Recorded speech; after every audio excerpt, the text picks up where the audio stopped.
नमस्कार, आप देख रहे हैं ओपीटीवी इंडिया। मैं हूं ओमपाल सिंह राजपूत। 27 किसानों की जमीन कब्जाने के 27 मुकदमों में रामपुर की एमपी एमएलए सेशन कोर्ट से सपा नेता आजम खान को फिलहाल राहत की खबर है। अभियोजन पक्ष की अधिवक्ता सीमा राणा ने मीडिया से मुखातिब होकर कहा है कि आज उनके अधिवक्ता के द्वारा एमपी एमएलए सेशन कोर्ट में एक प्रार्थना पत्र दिया गया था। साथ ही जो मजिस्ट्रेट कोर्ट से उनका प्रार्थना पत्र खारिज हुआ था, उसके संबंध में आज एमपी एमएलए सेशन कोर्ट को बताया गया था कि हमने मांग की थी कि सभी मुकदमों को एक साथ सुना जाए। सेशन कोर्ट में अधिवक्ता सीमा राणा ने जो दलीलें दी, उन सब चीजों को लेकर कहा कि एक जगह इसलिए नहीं सुना जा सकता कि मामले अलग हैं, जो मुद्दई हैं, जो किसान हैं, वो 27 किसान अलग अलग हैं, उनकी जमीनें अलग अलग हैं, उनमें गवाह एक हो सकते हैं, उनकी गवाही एक साथ हो सकती है। तो कोर्ट ने इन सब चीजों को सुनने के बाद कहा है कि ट्रायल एक साथ हो सकता है 27 मुकदमों में। इससे कोर्ट का भी फायदा होगा क्योंकि कोर्ट का समय बचेगा। विवेचक 27 मुकदमों का एक ही है, ये कहा जा रहा है।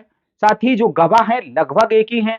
तो इन सब चीजों को ध्यान में रखते हुए कोर्ट ने कहा है कि इस केस में सुनवाई तो अलग अलग होगी, लेकिन ट्रायल एक साथ हो सकता है।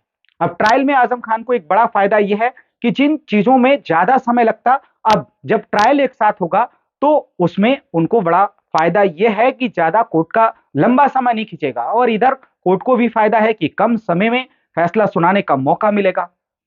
अब जैसे जैसे मुकदमे हैं उसमें सजा का जो प्रावधान है वो भी अलग ही अलग होगा। तो इन सब चीजों को लेकर आज सीमा राणा ने बताया कि कोर्ट ने कहा है कि 27 किसानों की जमीन कब्जाने के जो 27 मुकदमे हैं उनमें ट्रायल एक साथ होगा और इन सब चीजों को लेकर वो हमसे मुखातिब हुई, उन्होंने जानकारी दी। आप सुनिए। चाहेंगे जो अभी एमपी एमएलए सेशन कोर्ट से एक फैसला आया है 27 किसानों के कब्जे के संबंध में जो थाना अजीम नगर में एफआईआर पंजीकृत कराई गई थी, उनके ट्रायल थे वो माननीय अवर न्यायालय में चल रहे थे और उनमें एक एप्लीकेशन बचाव पक्ष के द्वारा मूव की गई कि ये जो 27 मामले हैं एक कर दिए जाएं, जिसको माननीय अवर न्यायालय द्वारा खारिज कर दिया गया था और उस पर बचाव पक्ष ने रिवीजन फाइल किया था माननीय सेशन न्यायालय में और सेशन न्यायालय ने माननीय अवर न्यायालय को आज उस रिवीजन में जो फाइंडिंग दी है वो ये दी है कि इनका जॉइंट ट्रायल किया जा सकता है। हालांकि ये जो मैटर्स हैं वो एक नहीं किए गए हैं,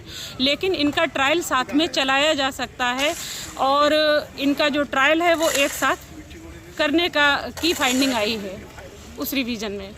तो मतलब फौरनी तौर पर उनको बड़ी राहत नहीं है। हाँ, कह सकते हैं कि इसमें स्वाभाविक सी चीज़ है कि दोनों के लिए ही कुछ चीज़ें हैं कि इसमें जो विटनेस हैं या कोर्ट का समय है ये काफ़ी बचेगा।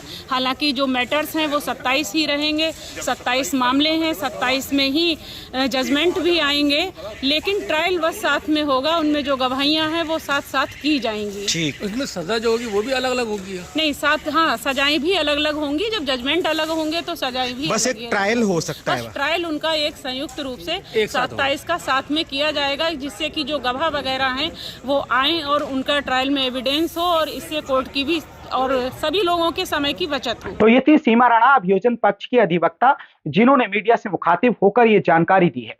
और इस जानकारी को लेकर अब यही देखना दिलचस्प होगा कि जो चीजें आज कोर्ट की तरफ से हुई हैं उन सब चीजों को लेकर अगली जो सुनवाई की तारीख है वो आज अभी मुकर्रर नहीं हुई है। उसके बाद इस केस में जो 27 किसानों की जमीन कब्जाने के 27 मुकदमे हैं, इसमें कितनी जल्दी जल्दी सुनवाई होती है और कितनी जल्दी जल्दी फैसले आने हैं, क्योंकि फैसलों को लेकर हर किसी की नजर है कि 27 किसानों की जमीन कब्जाने के जो मुकदमे हैं, जो मामले हैं, उनका भी निस्तारण जल्द से जल्द आ जाए, ताकि लोगों को भी पता चल जाए कि जो सपा नेता मोहम्मद आजम खान हैं, जब भी मीडिया से मुखातिब होते थे तो यही कहते थे कि मैं बेबाक हूं, मैं बेदाग हूं, मेरे पर गलत और राजनीति देश भावना से मुकदमे दर्ज करवाए हैं। तो सभी की नजरें इसी बात पर बनी हुई हैं कि जो मुकदमे उन पर दर्ज हुए हैं उन मुकदमों में आखिर हकीकत क्या है और उन हकीकतों को लेकर अब आजम खान और उनके अधिवक्ता आगे क्या तैयारी करके आगे बढ़ेंगे।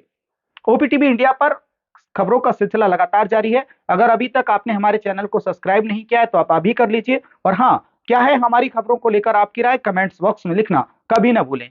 नमस्कार।